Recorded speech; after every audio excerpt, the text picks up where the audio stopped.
Você que clicou neste vídeo para assistir, que está no seu apartamento, na sua casa, que tem o seu carro, você usufrui todos os dias das benesses do capitalismo, enquanto tem gente lá fora passando fome, passando necessidades, passando frio muitas vezes. Tudo isso por causa deste capitalismo selvagem que explora as pessoas. Não pesou a sua consciência ainda não? Pois é. Você já deve ter ouvido isso em algum lugar, no seu ambiente de trabalho, na sua escola, na sua faculdade. Mas hoje eu vou mostrar para vocês quem fez muita gente passar fome e de verdade. Hoje nós vamos falar de uma das páginas mais cruéis da nossa história recente. Você pode estar pensando que eu vou falar do Holocausto, que sem dúvida nenhuma foi uma barbárie. Mas hoje nós vamos falar sobre o Holodomor, a grande fome que atingiu a Ucrânia, não só a Ucrânia, mas também o Cáucaso do Norte e o Cazaquistão, onde milhões de pessoas morreram de fome. Nós estamos falando de mais de 6 milhões de pessoas. Para nós entendermos como tudo isso se deu, nós precisamos voltar à época em que a Ucrânia e essas regiões viviam sob o regime da propriedade particular. De tudo aquilo que aquele camponês plantava, eles usavam de 15 a 20% para a venda. 20 a 30% daquela colheita eles usavam para a alimentação dos animais. 12 a 15% eles guardavam, reservavam para o plantio do ano seguinte. E o restante eles usavam para a própria subsistência, né? para o consumo próprio. Eram regiões cerealistas e, portanto, eles plantavam trigo, centeio e outros cereais. Quando o governo tomou conta das terras, né? pegou aquelas terras para o Estado soviético, as pessoas já não tinham mais a propriedade particular. E o governo alojou todas aquelas pessoas em kolkhozes, que eram fazendas coletivas, onde as pessoas plantavam e tinham que entregar uma cota fixa no final de todas as colheitas para o governo. Então, por exemplo, em 1930, a Ucrânia já tinha que entregar 30% para o governo. O Cáucaso do Norte, 38%. E o Cazaquistão, 33%. Naquela lógica que eles usavam antes do regime soviético, agora já não funcionaria mais. Aqui já estava o dobro daquela cota.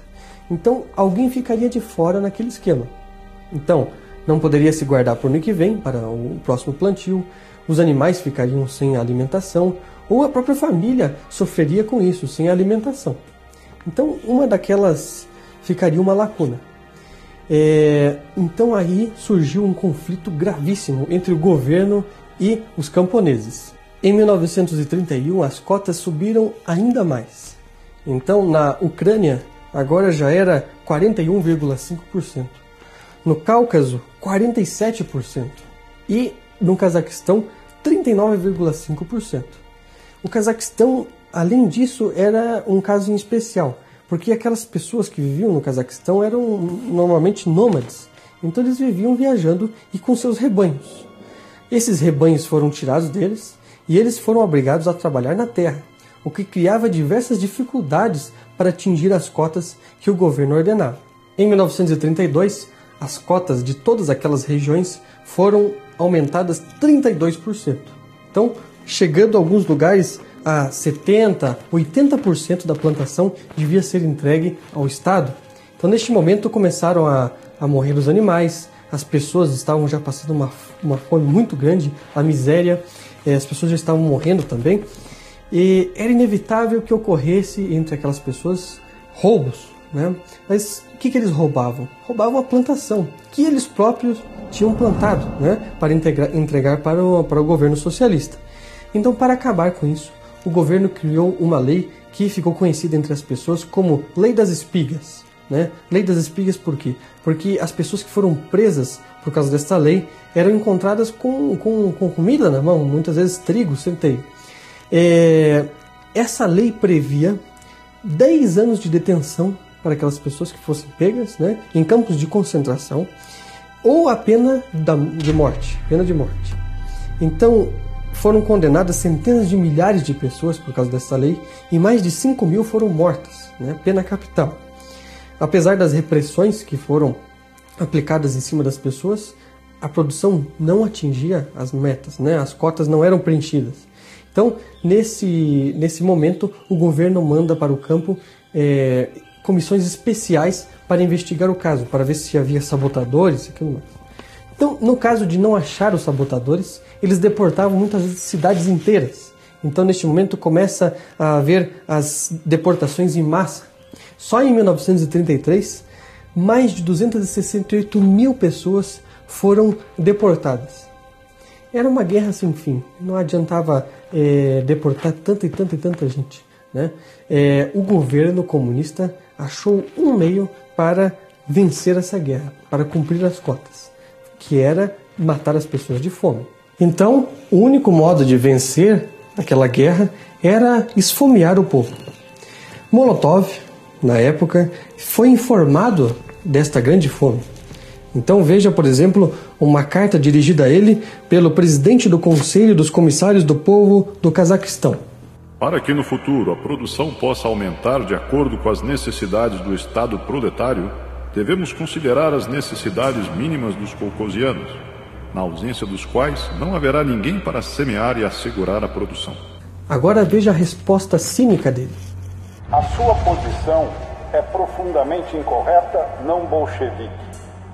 Nós, bolcheviques, não podemos colocar as necessidades do Estado, necessidades definidas com precisão pelas resoluções do partido, em 10º e nem mesmo em 2º lugar.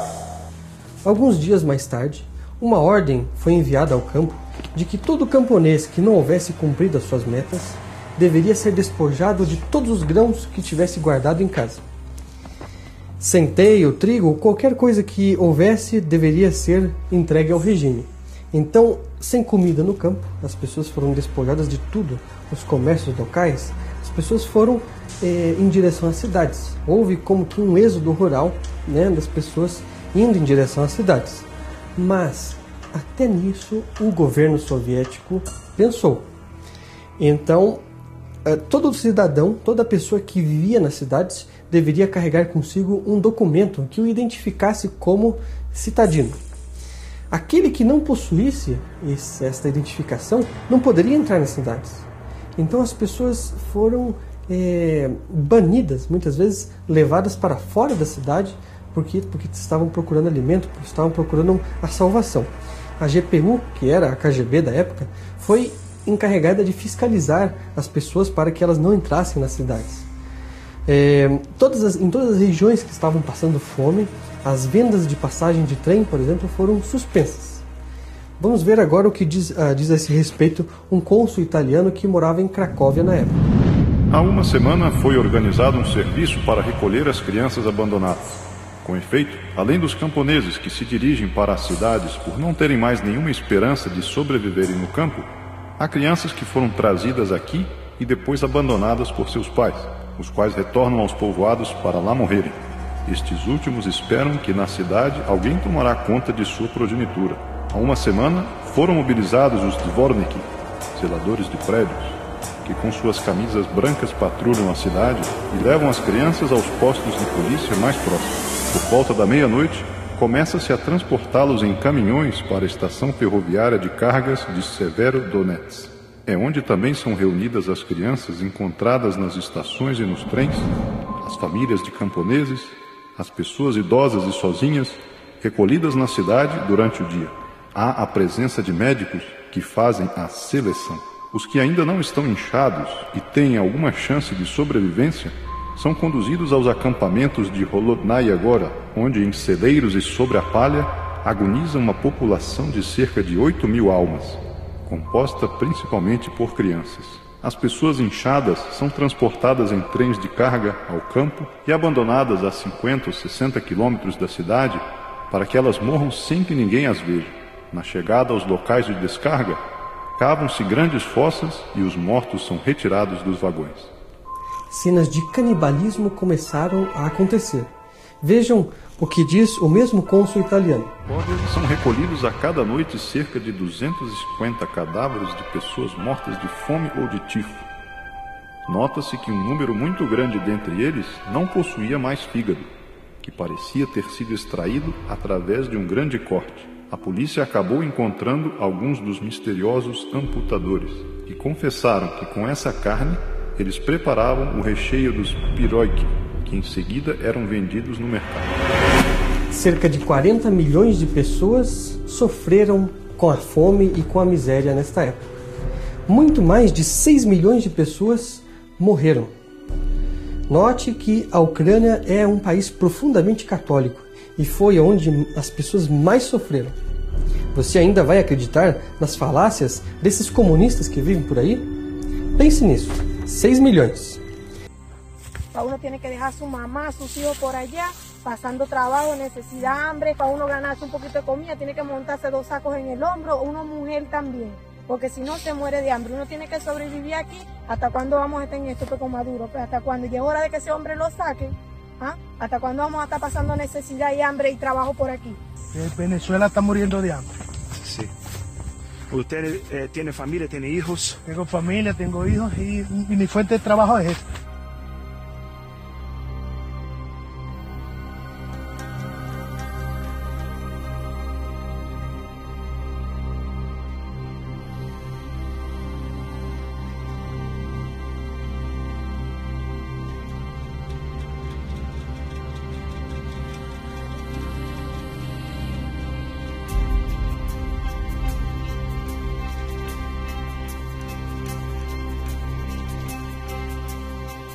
Disse Nossa Senhora de Fátima em 1917.